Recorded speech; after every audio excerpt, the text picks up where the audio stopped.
Hello students, welcome to PU academy. आज की जो वीडियो है ये हमारा जीके का 5th डे है। ठीक है, हम यूके डीएलएड की तैयारी कर रहे हैं, तो इसमें हमारा 5th डे है जिसमें कि हम 2 टॉपिक कंप्लीट करेंगे। पहला टॉपिक है हमारा महाजनपदों का उदय और दूसरा है जैन धर्म। ठीक है, महाजनपदों का उदय में बहुत सारा कुछ नहीं है, इसलिए हमने यहाँ 2 टॉपिक लिए हैं और डेली अब हम एक धर्म के बारे में जानने वाले हैं। ठीक है, तो चलिए वीडियो स्टार्ट करते हैं। उससे पहले अगर आप चैनल पर नए हैं तो चैनल को सब्सक्राइब कर लें, साथ ही नोटिफिकेशन बेल को प्रेस कर दीजिएगा जिससे आने वाली वीडियोज़ की नोटिफिकेशन आपको मिलती रहें। तो चलिए आज की वीडियो स्टार्ट करते हैं।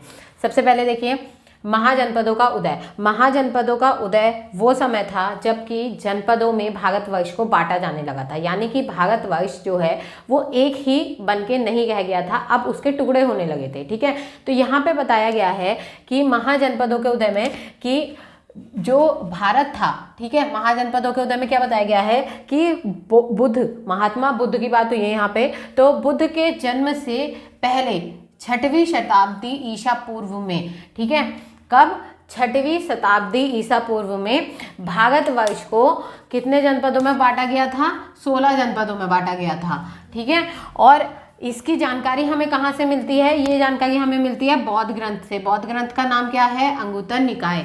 ठीक है, तो यहाँ पे देखिए महाजनपदों का उदय। तो यहाँ पे इस टॉपिक में अगर हम देखें तो हमें क्या पता चलता है कि जो भारतवर्ष है उसे कितने भागों में बांटा गया? 16 भागों में बांटा गया, यानी कि भारतवर्ष को 16 जनपदों में बांटा गया था। और इस चीज़ की जानकारी हमें कहाँ से मिलती है?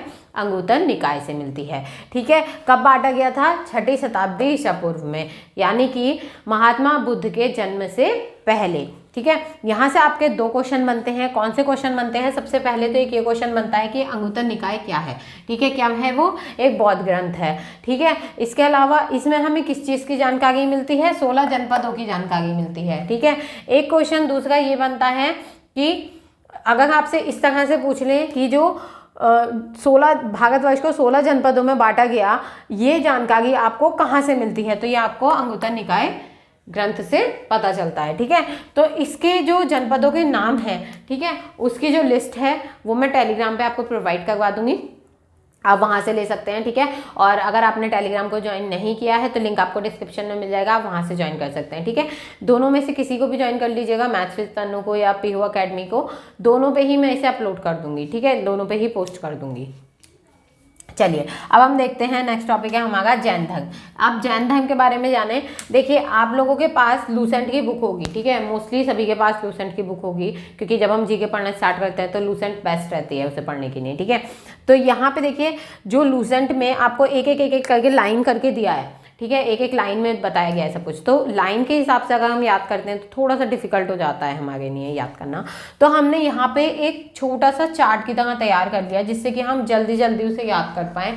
जब आप इसे एग्जाम टाइम पे रिवाइज करेंगे तो रिवाइज भी आप जल्दी कर पाएंगे। ठीक है, इसलिए मैंने यहाँ पे ऐसे नोट किया है, और आपको भी अपनी जो कॉपी होगी, जो भी आपने रजिस्टर बनाया है जिसमें आप पढ़ाई कर रहे हैं, तो उसमें आपको इसी तरह से नोट करना है जिससे आप जल्दी याद कर पाएं। देखिए, जैन धर्म के संस्थापक कौन थे या फिर प्रथम तीर्थकार कौन थे?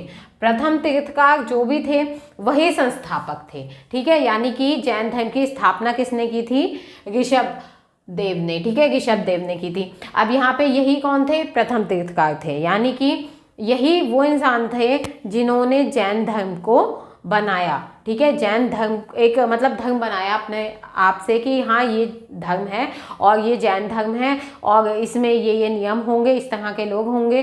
ठीक है, इस तरह इसमें पूजा की जाएगी। तो एक तरह से पूरा धर्म को जो तैयार करने वाले थे वो कौन थे? ऋषभ देव थे। ठीक है, अब यहाँ पे एक चीज़ आती है कि जो जैन धर्म के तीर्थकार थे, 24 तीर्थकार थे। ठीक है, अब इनमें 24 के 24 के नाम हैं। ठीक है, कोई ना कोई नाम है, लेकिन आपको 24 नाम याद नहीं करने हैं। ठीक है, क्योंकि आपसे 24 के 24 नाम नहीं पूछे जाते हैं। ठीक है, या तो आपसे पहले तीर्थकार का नाम पूछेंगे, या तो 23वें तीर्थकार का नाम पूछा जाता है, या फिर अंतिम 24वें तीर्थकार का नाम पूछा जाता है। इसकी वजह मैं बताती हूँ क्यों। क्योंकि 23वें का नाम क्यों पूछा जाता है? क्योंकि ना जब आपके एग्जाम पेपर को थोड़ा सा ट्रिकी बनाने की कोशिश की गई, आपको थोड़ा सा डिफिकल्ट बनाना है, तो आपसे 23वां नाम पूछेंगे, क्योंकि हमें पता है संस्थापक कौन है, ऋषभ देव है, हमने याद कर लिया। ठीक है, और जैन धर्म के जो 24वें तीर्थकार हैं, यानी कि जो सबसे इंपॉर्टेंट है, वो कौन है? वो हैं महावीर स्वामी, उनके बारे में हम जानते हैं। ठीक है, तो आपको पहले तो याद है 24वें याद है, अब 23वें क्या है, हो सकता है हमें याद है, हो सकता है हमें नहीं पता। ठीक है, तो यहाँ पे 23वें जो हैं उसके बारे में थोड़ा सा हमें जानकारी ले लेनी चाहिए, क्योंकि इसके बारे में पूछा जा सकता है। तो 23वें तीर्थकार कौन है, पार्श्वनाथ। ठीक है, नाम याद कीजिए, 23वें तीर्थकार कौन है, पार्श्वनाथ। पार्श्वनाथ कौन थे, काशी के जो राजा थे अश्वसेन, उनके पुत्र। ठीक है, तो यहाँ पे आपको देखिए 3 चीजें याद हो गई, कौन कौन सी, सबसे पहले तो जैन धर्म के संस्थापक कौन है, ऋषभदेव, वही प्रथम तीर्थकार हैं। दूसरी चीज क्या आई कि 23वें तीर्थकार कौन है, पार्श्वनाथ। पार्श्वनाथ कौन है, काशी के राजा अश्वसेन के पुत्र। देखिए ये क्वेश्चन आपसे नहीं पूछा जाएगा कि पार्श्वनाथ कौन है, ये हमने अपनी नॉलेज के लिए जाना है कि पार्श्वनाथ थे कौन। पार्श्वनाथ काशी के राजा अश्वसेन के पुत्र थे। आपसे क्वेश्चन पूछा जाएगा तो बस इतना पूछा जाएगा कि 23वें तीर्थकार कौन थे। ठीक है, जैन धर्म के 23वें तीर्थकार कौन थे, पार्श्वनाथ। अंतिम तीर्थकार कौन थे, महावीर स्वामी। ठीक है, अंतिम और मुख्य तीर्थकार थे। ठीक है, यानी कि सबसे इंपॉर्टेंट जो तीर्थकार रहे, तीर्थकार वो कौन रहे, महावीर स्वामी। क्यों ये रहे, क्योंकि इन्हें बहुत ज़्यादा यहाँ पे इम्पोर्टेंट दी जाती है। ठीक है, ये बहुत ज़्यादा इम्पोर्टेंट है यहाँ पे जैन धर्म के लिए। तो यहाँ पे देखिए एक तरह से ये मानिए कि इनके ईश्वर ही महावीर स्वामी को बना दिया है ना। तो यहाँ पे आपको महावीर स्वामी से रिलेटेड जितनी भी जानकारी है वो सब लेनी है। ठीक है, तो यहाँ पे देखिए महावीर स्वामी के बारे में जितनी भी जानकारी है हम इस तरह से लिख लेंगे जैसे कि एक जीवनी को लिखा जाता है। ठीक है, तो हम महावीर स्वामी की एक जीवनी याद करेंगे और बहुत छोटे तरीके से याद करेंगे, छोटे तरीके से यानी बहुत शॉर्ट में। जन्म कब हुआ महावीर स्वामी का, 540 ईसा पूर्व में हुआ था। कहाँ हुआ था, कुंडग्राम वैशाली में हुआ था। क्वेश्चन पूछा जाएगा महावीर स्वामी का जन्म कब और कहाँ हुआ। महावीर स्वामी का जन्म 540 ईसा पूर्व में कुंडग्राम वैशाली में हुआ था। ठीक है, ऐसे ही हमें याद हो गया जन्म कहाँ हुआ था, 540 ईसा पूर्व में कहाँ हुआ था, कुंडग्राम वैशाली में हुआ था। महावीर स्वामी के बचपन का नाम क्या था, वृद्धमान। वृद्धमान किसके बचपन का नाम था, महावीर स्वामी के बचपन का नाम था। ठीक है, क्वेश्चन कैसे भी पूछ सकते हैं महावीर स्वामी के बचपन का नाम क्या था या फिर वृद्धमान किसके बचपन का नाम था। हमें दोनों ही तरीके से अपने दिमाग को प्रिपेयर्ड रखना है कि क्वेश्चन आपसे कैसे भी पूछा जाए, क्वेश्चन आपसे कितना ही घुमा के पूछ लिया जाए आपको आंसर आना चाहिए। ठीक है, तो हमें क्या करना है, जब आप एक लाइन पढ़ेंगे, आप एक शब्द पढ़ेंगे, उससे जितने भी क्वेश्चन निकलते हैं, ठीक है, आपको अपने आप से सवाल करने हैं हर क्वेश्चन को लेके। ठीक है, मतलब आप एक लाइन पे मैक्सिमम जितने क्वेश्चन बना सकते हैं आपको वो क्वेश्चंस बनाने हैं। ठीक है, चाहे आप ऐसे बनाएं कि महावीर स्वामी का जन्म कहाँ हुआ था, चाहे कुंडग्राम में किसका जन्म हुआ था, जिस तरह से आप एक क्वेश्चन को तैयार कर सकते हैं उस तरह से आप अपने आप से क्वेश्चन करेंगे और आंसर देंगे, तब आपको ये चीज़ें याद होंगी। ठीक है, तो यहाँ पे देखिए जैन धर्म में जो महावीर स्वामी हैं उनके बचपन का नाम क्या था, वृद्धमान। पिता, महावीर स्वामी के पिता का नाम क्या था, सिद्धार्थ। माता का नाम क्या था, त्रिशला। पत्नी का नाम क्या था, यशोदा। और पुत्री का नाम क्या था, प्रियदर्शनी। अच्छा, इनकी 2 पुत्री थी। प्रियदर्शनी का नाम मैंने यहाँ पे लिखा है, प्रियदर्शनी का नाम थोड़ा ज़्यादा इंपॉर्टेंट है, वैसे यहाँ पे इनकी 2 पुत्री थी। ठीक है, दूसरी का नाम भी मैं आपको बता देती हूँ,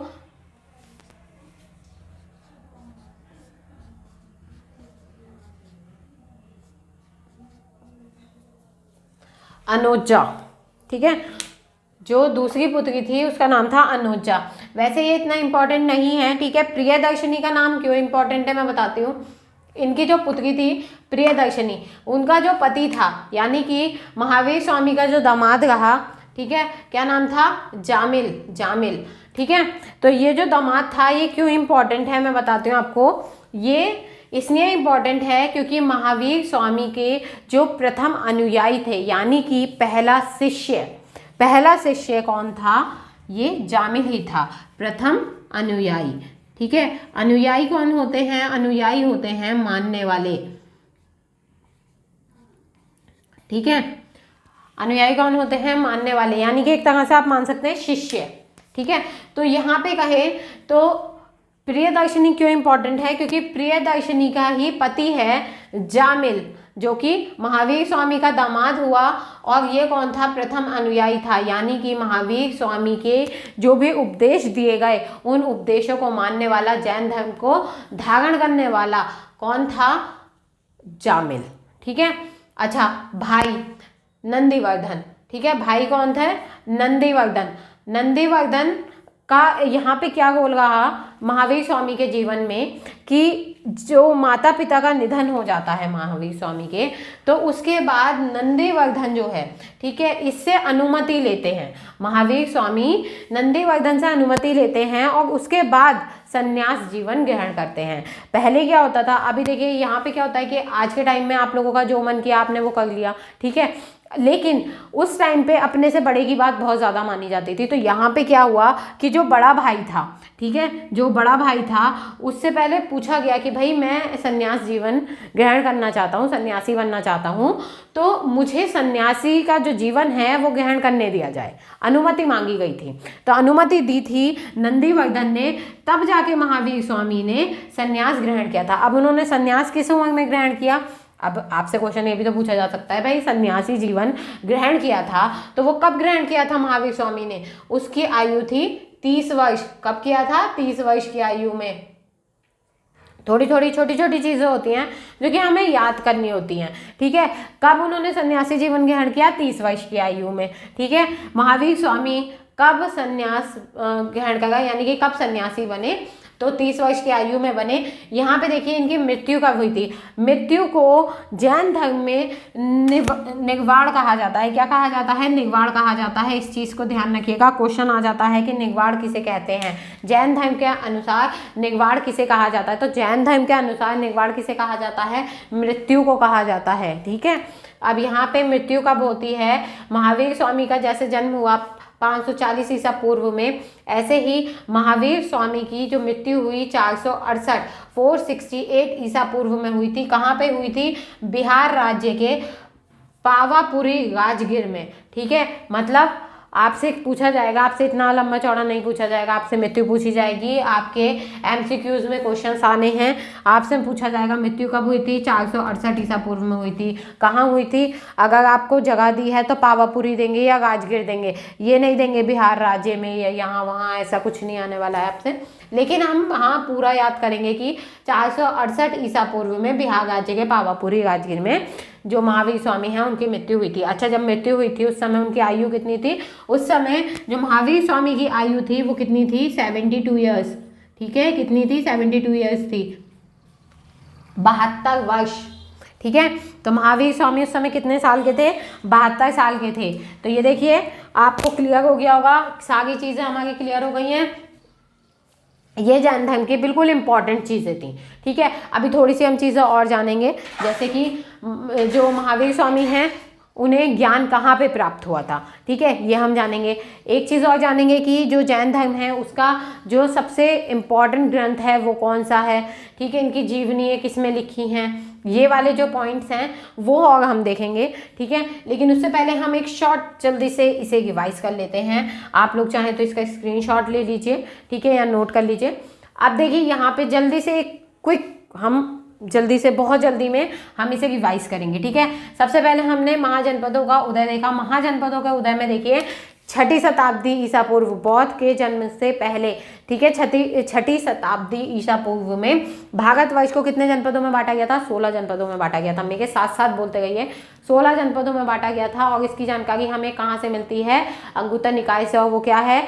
बौद्ध ग्रंथ है, ठीक है। महाजनपदों का उदय हो गया, 16 महाजनपद हैं। 16 महाजनपदों के बारे में आपको टेलीग्राम पे मिल जाएगा, ठीक है, नाम, वहाँ से आप उनके नाम याद कीजिएगा। नेक्स्ट हम आते हैं जैन धर्म पे। जैन धर्म में हमें संस्थापक का नाम पता है, संस्थापक जो कि प्रथम तीर्थकर थे, क्या नाम है? ऋषभदेव, ठीक है। नेक्स्ट देखिए 23वें तीर्थकर आपसे पूछे गए हैं। 23वें तीर्थकर कौन थे? वो थे पार्श्वनाथ, ठीक है, पार्श्वनाथ थे। उनका जन्म कहाँ हुआ? तो सॉरी, वो कौन थे? काशी के राजा के बेटे। काशी के राजा का नाम क्या था? अश्वसेन। तो हर तरीके से हमें क्वेश्चन को घुमा घुमा के देख लेना है, ठीक है। 24वें और अंतिम तीर्थकार कौन थे? महावीर स्वामी। अब महावीर स्वामी जो हैं वो हमारे लिए बहुत ही इंपॉर्टेंट हो जाते हैं। अब हमने उनके सारी डिटेल जानी। जन्म कहाँ हुआ? 540 ईसा पूर्व में कुंडग्राम में हुआ। बचपन का नाम क्या था? वर्धमान नाम था। पिता कौन थे? सिद्धार्थ। माता कौन? त्रिशला। पत्नी कौन? यशोदा।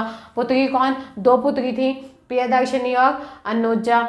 भाई कौन? नंदीवर्धन। दामाद कौन? जामिल। जामिल जो था प्रियदर्शनी का पति था और महावीर स्वामी का प्रथम अनुयायी था, यानी कि प्रथम शिष्य था। और मृत्यु कब हुई महावीर स्वामी की? 468 ईसा पूर्व में होती है, बिहार राज्य के पावापुरी राजगीर में। और जब महावीर स्वामी की मृत्यु होती है उस समय उनकी आयु कितनी थी?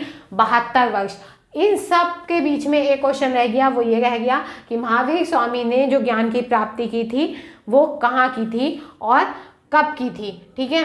तो देखिए संन्यास पे वो कब गए थे? 30 वर्ष की आयु में गए थे। कब गए थे? 30 वर्ष की आयु में गए थे, तभी उन्होंने ज्ञान की प्राप्ति की थी। अब ज्ञान की प्राप्ति का स्थान कहाँ था, ठीक है, कौन से इंपॉर्टेंट ग्रंथ हैं, क्या क्या इंपॉर्टेंट है, वो अब हम आगे देखते हैं। चलिए स्टार्ट करते हैं।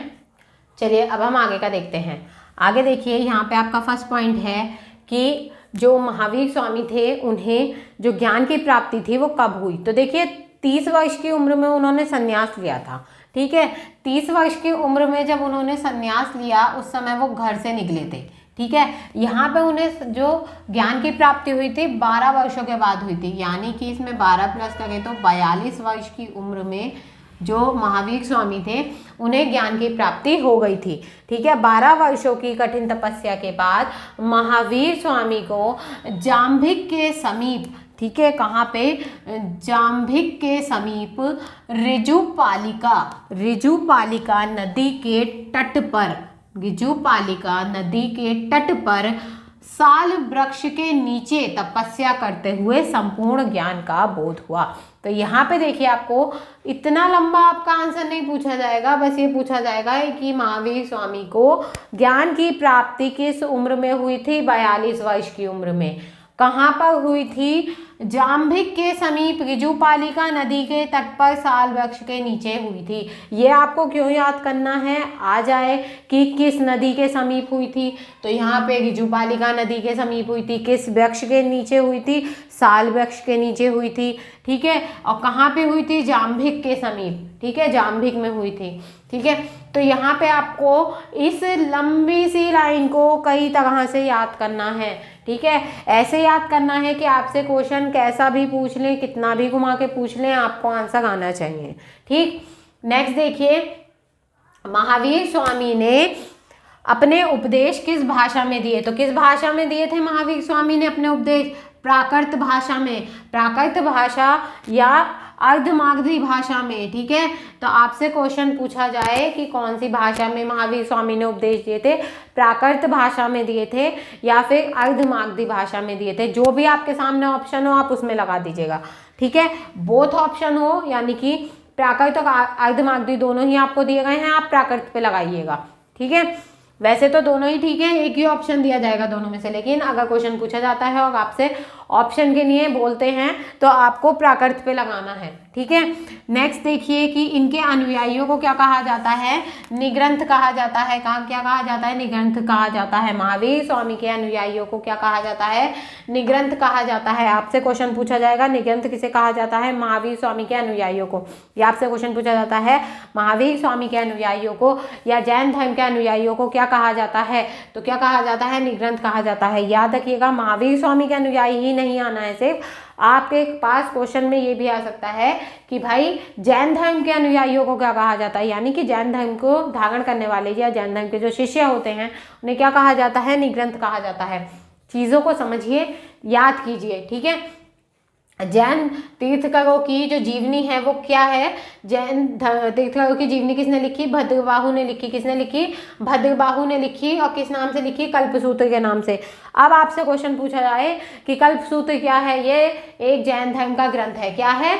कल्पसूत्र जैन धर्म का ग्रंथ है। इसमें क्या लिखा गया है? इसमें जो जैन धर्म के तीर्थंकर हैं उनकी जीवनियों का वर्णन किया गया है या उनके बारे में बताया गया है। ठीक है, तो यहाँ पे देखिए क्या है, कल्पसूत्र। कल्पसूत्र क्या है, भद्रबाहु द्वारा रचित एक किताब है जिसमें कि जैन तीर्थंकरों की जीवनी के बारे में बताया गया है। तो यहाँ पे आपको चीज़ों को नोट करना है, अच्छे से समझना है, कहीं पे कोई भी कंफ्यूजन है, कोई भी प्रॉब्लम है तो आप लोग कमेंट करके पूछ सकते हैं। ठीक है, अब यहाँ पे देखिए जैन तीर्थंकरों की जीवनी जो है वो किसने लिखी, भद्रबाहु ने लिखी। तो यहाँ पे आपको ये चीज़ याद रखनी है कि किसने लिखी, भद्रबाहु ने लिखी। अगर आपसे क्वेश्चन ऐसा भी तो पूछ सकते हैं भाई कि जो जैन तीर्थंकर हैं वो उनकी जो जीवनी है वो किसने लिखी, तो किसने लिखी, भद्रबाहु ने लिखी। किस नाम से लिखी, कल्पसूत्र के नाम से लिखी। ठीक है, जैन तीर्थंकरों की जीवनी किस नाम से लिखी गई, कल्पसूत्र के नाम से लिखी गई। अच्छा, यहाँ पे देखिए बौद्ध धर्म और जैन धर्म तीनों में ही त्रिरत्न का वर्णन किया गया है। ठीक है, आपसे क्वेश्चन पूछा जाता है कि त्रिरत्न किससे लिए गए हैं, जैन धर्म से या बौद्ध धर्म से। अगर बोथ ऑप्शन आते हैं तो आप किसी पे भी टिक लगाइएगा, गलत नहीं होगा, याद रखिए। लेकिन मोस्टली इसके जो प्रीवियस में आंसर दिए गए हैं वो बौद्ध धर्म पे दिए गए हैं, तो मेन प्रेफरेंस आप बौद्ध धर्म रखिएगा। लेकिन अगर आप क्लेम करना चाहें तो आप दोनों पे क्लेम कर सकते हैं, जैन धर्म और बौद्ध धर्म दोनों में ही त्रिरत्न की बात की गई है। ठीक है, तो यहाँ पे त्रिरत्न की बात की गई है, कहाँ पे, जैन धर्म में त्रिरत्न की बात की गई है। त्रिरत्न कौन कौन से हैं, सम्यक दर्शन, सम्यक ज्ञान, सम्यक आचरण। ठीक है, अगर आपसे क्वेश्चन पूछते हैं सम्यक दर्शन, सम्यक ज्ञान, सम्यक आचरण के बारे में किस धर्म में बताया गया है, तो ये बताया गया है जैन धर्म में। ठीक है, अब यहाँ पे देखिए त्रिरत्न के अनुयायी, त्रिरत्न के जो अनुशीलन में 5 महाव्रतों का पालन अनिवार्य है। यानी कि अगर आप त्रिरत्नों को ग्रहण करते हैं, यानी कि आप जैन धर्म को ग्रहण करते हैं तो आपको 5 महाव्रतों का पालन करना होगा। यानी कि आपको 5 तरीके की एक तरह से शपथ लेनी होगी, 5 चीज़ों को मानना होगा। कौन सी 5 चीज़ें हैं वो, अहिंसा, सत्य वचन, असत्य, अपरिग्रह और ब्रह्मचर्य। ठीक है, यानी कि जो भी जैन धर्म को धारण करेगा सबसे पहले उसे अहिंसा का साथ देना है, यानी कि उसे क्रोधित नहीं होना है, जो बोलना है सच बोलना है, अपने घर परिवार की मोह माया को त्याग देना है, लालच नहीं करना है और ब्रह्मचर्य का पालन करना है। ब्रह्मचर्य के पालन का अर्थ है कि घर परिवार नहीं बसाना है, शादी नहीं करनी है। ठीक है, आपको आजीवन जिसे देखना है, लड़का है भाई की नज़र से देखना है, लड़की है बहन की नज़र से देखना है, ब्रह्मचर्य का पूरी तरह से पालन करना है, किसी के बारे में कुछ गलत नहीं सोचना है। ठीक है, तो अगर आप त्रिरत्न को मानते हैं और आप बौद्ध धर्म जैन धर्म को धारण करना चाहते हैं तो आपको 5 महाव्रतों का पालन करना होगा। क्वेश्चन यहाँ पे क्या बनता है, क्वेश्चन आपका बनता है कि जैन धर्म में कितने महाव्रतों को बताया गया है, कितने महाव्रत बताए गए हैं, 5 महाव्रतों को बताया गया है। ठीक है, कौन कौन से हैं, अहिंसा, सत्य वचन, असत्य, अपरिग्रह और ब्रह्मचर्य। यहाँ से हो सकता है कि 5 में से कौन से जो मतलब क्वेश्चन आपसे क्या पूछ सकते हैं कि त्रिरत्नों में जो 5 महाव्रत हैं या जैन धर्म में जो 5 महाव्रत हैं उनमें से ये कौन सा नहीं है। 4 ऑप्शन देंगे जिसमें से 3 ये दे देंगे, एक आपको कुछ और दे देंगे, आपसे पूछ लेंगे कि इनमें से कौन सा 5 महाव्रतों में नहीं आता है। तो इसलिए आपको 5 के नाम याद होने चाहिए। इसी के साथ यहाँ पे आपका जैन धर्म कंप्लीट होता है। इससे ज़्यादा जैन धर्म में कुछ भी पढ़ने लायक नहीं है। ठीक है, बहुत लेवल हाई हो जाएगा, बहुत ज़्यादा है। ठीक है, आपसे इससे ऊपर कुछ भी नहीं पूछेंगे जैन धर्म के बारे में। ठीक है, आपको ज़्यादा परेशान होने की ज़रूरत नहीं है। जिसके पास लूसेंट है वो भी इतना ही पढ़े, इससे ज़्यादा ना पढ़े। इससे ज़्यादा डीप आपके में नहीं पूछा जाएगा। ठीक है, बिल्कुल भी नहीं पूछा जाएगा। डीएलएड में बहुत ज़्यादा डीप नहीं पूछते हैं। इसके साथ यहाँ पे आज की आपकी जो क्लास है वो कंप्लीट होती है। नेक्स्ट डे में हम बौद्ध धर्म के बारे में पढ़ेंगे, जैसे कि हमने अभी जैन धर्म के बारे में पढ़ा। जितना शॉर्ट हो जाएगा उतना शॉर्ट में हम पढ़ेंगे। जैन धर्म हमारा कंप्लीट हो गया है, महाजनपदों का उदय कंप्लीट हो गया है। ठीक है, इसके बाद अब बौद्ध धर्म है, फिर शैव धर्म है, वैष्णव धर्म है, एक एक करके हम सारे धर्मों के बारे में पढ़ेंगे। ठीक है, जल्दी से जल्दी मैं वीडियोस कंप्लीट करूँगी, जल्दी से जल्दी हम डेज कंप्लीट करेंगे। अब से आपको रेगुलर वीडियो मिलेगी, आप परेशान ना हो। ठीक है, और इसके साथ ही ये भी आप नोट कर लीजिए या फिर एक स्क्रीनशॉट ले लीजिए। ठीक है, और बाकी आपको कोई भी प्रॉब्लम होती है आप कमेंट बॉक्स में कमेंट करके पूछ सकते हैं, टेलीग्राम ज्वाइन कर सकते हैं। ठीक है, बाकी वीडियो आपको पसंद आई हो तो वीडियो को लाइक करें, शेयर करें और चैनल को सब्सक्राइब करना ना भूलें। Thanks for watching.